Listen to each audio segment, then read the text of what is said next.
I'm using what you guys said for my inspiration here on what we're gonna go through. All right, some of us are still working through how to place components, how to add floors and roofs. And so I'm gonna quickly go through that with you guys. Thanks for some of the silliness here. Brighten my day, okay? First thing, let's go back to Revit.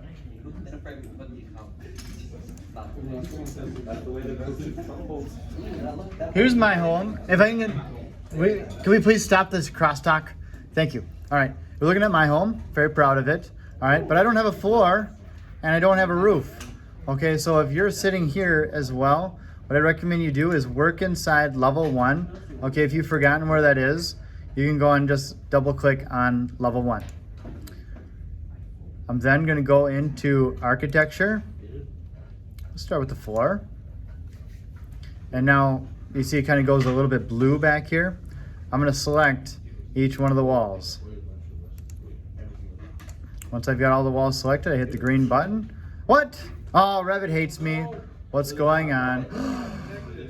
Oh, I don't have a closed loop. Okay. Let's go back and try again. I forgot I was being cute and I've got this little cutout right here. Now I've got a closed loop. I hit that check mark and there we go. I've got myself a beautiful floor. Very similar setup for a roof. Architecture, roof. It does a lot of the thinking for you, so that's kind of nice. Yes, I want a level 2. I don't want my roof on top of my floor. I have my overhang set at 1.5 feet. Okay, that's 18 inches. You see when I hover, the little dotted line? With the dotted line, that's my overhang right there so that the roof can go over and shed the water off. I'm not gonna forget this one again. Forget. I fooled you all. Select each one of the walls. I've got a closed loop. Hit my check box. And I should have a roof, right? Do I have a roof? Where'd my roof go? Those of them, no, that might not be the same. That's not the same file. Let's find my 3D view. Beast mode, there we go. So I can see a different, from this perspective here, boys and girls, I can see my floor here. Okay, if I hover, there's my floor, and then there's my roof. Okay, not too bad. What's their lights? We're getting there, okay? Let's go back to, no, I don't want to go there yet. Let's go back to 3D model. Do you guys like my kitchen setup here? Okay, personally, I don't, all right? But, so here's the reason why, okay?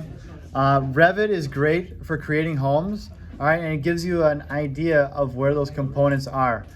Casework, kitchens, for lack of a better word, all right, is gonna be better drawn in software specific for woodworking.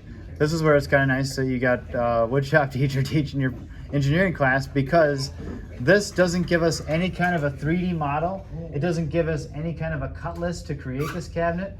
It just gives us dimensions, okay? It's doable inside Revit, all right, but I'm on my soapbox a little bit right here. I would use Cabinet Vision or Microvellum or CAD Master or something else if I'm designing this kitchen, and we can actually link that CAD into here if we had that possibility here. Okay, we don't, so we're gonna dance with the one that brung us, okay? Here's our casework, okay? Get it close. Get a sink. I recommend a window over that sink. By the way, did anybody add windows to their house? Yeah. Hopefully. Good, good. We want some sunlight in there. Okay. Please stay with me, stay with me, stay with me. If you guys can hold still on the chairs too, that kind of throws me off my game when I just hear people like crowding behind me. Okay. If you remember how to load that kitchen, that's load Autodesk Family, and that's gonna be under casework, okay? Go and find your cabinets that are most beautiful. Some of you guys had a good idea to add some of these cabinets in your smaller bathrooms where you can put a sink on top. I honestly have never ever considered a corner cabinet as a sink for a bathroom. I think that's a great idea. Yeah, that's a great idea. Okay, so that's how we load in casework. Now, electrical. Okay, I encourage you guys to add electrical. Somebody asked about a ceiling, right? Where's my ceiling here? Floor. Okay.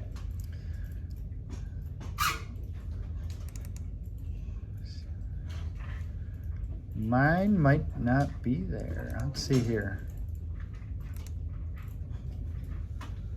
Okay, so at this time, let's not get too concerned about ceilings, but I do want you guys to add in some lights. Okay, so we'll have a time when we walk through this at the very end where we can actually turn on these lights and see what it'll look like in the dark. Pretty cool, right?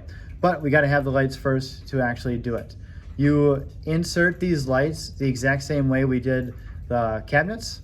Okay, insert, Autodesk Family, and we can go and find some spectacular chandeliers to put in your dining rooms. Okay, I like these little small lights. They're super simple. Okay, and we're also going to want some switches and outlets. All right, we're going to want one outlet on each wall in here. Let's not go crazy. All right, but think about your bedrooms at home. It's really nice when you've got outlets on either side of the bed. So you kind of use your interior designing skills to think about where you want those outlets. Some of you guys are working ahead right now. Please just go half mass, okay? We don't want to get too ahead of ourselves. Thank you for your motivation, but from here, we can see where the lights are, okay? So we're gonna fast forward, think that you guys have already done this. And actually, while we're here, let's go insert Autodesk Family, because what the heck are these things, right? So load Autodesk Family. This is gonna be recorded so you guys can come back at this too. All right, let's go into electrical, household power, electrical fixtures, no architectural maybe? There we go, this is what we're after here. So I want to load in a duplex outlet. Is just an outlet with two plugs. Okay, so your standard outlet that you have probably next to your couch at home, you've got two opportunities to plug in something to that. Plug in your couch, plug in your lamp, plug in your couch, right? A GFI outlet is required in every bathroom and kitchen. Okay, that is a code stipulation, and that is just so that if water clouds that electrical circuit, it cuts off immediately. So it's a safety feature. We got to have that one as well. We're also going to need the range outlet, even if you have got gas going to your range. There are opportunities for you guys to add dimmer switches and double switches. I'm going to suggest first just a single switch. One switch connects to one light, okay? So we'll click load on here, and now I'm able to go into architecture component and go and find that outlet. Look at it. I've actually got mine already on here if we look in and see, okay? But if I'm here, I can add that outlet. I don't want two of them, so let's Command Z, go back. All right, but this is where my range is, my stove. Okay, my GFI outlet is gonna be somewhere near the kitchen. And the way it works is that it's the first outlet in the strip that goes back to the, so your electrical line is gonna go all the way back to the breaker for your electrical panel. We don't need to go as crazy as that, okay? But I do want you to see these S's right here that I'm circling? That's the switch, and that's gonna connect to these lights that you're putting on your floor level, okay? We're just gonna call it the floor level. The ceiling, I just think we stay away from ceilings. We've had too much trouble on that. The ceilings are, the lights are elevated. Revit knows to not just put them on the floor. So we shouldn't have a problem.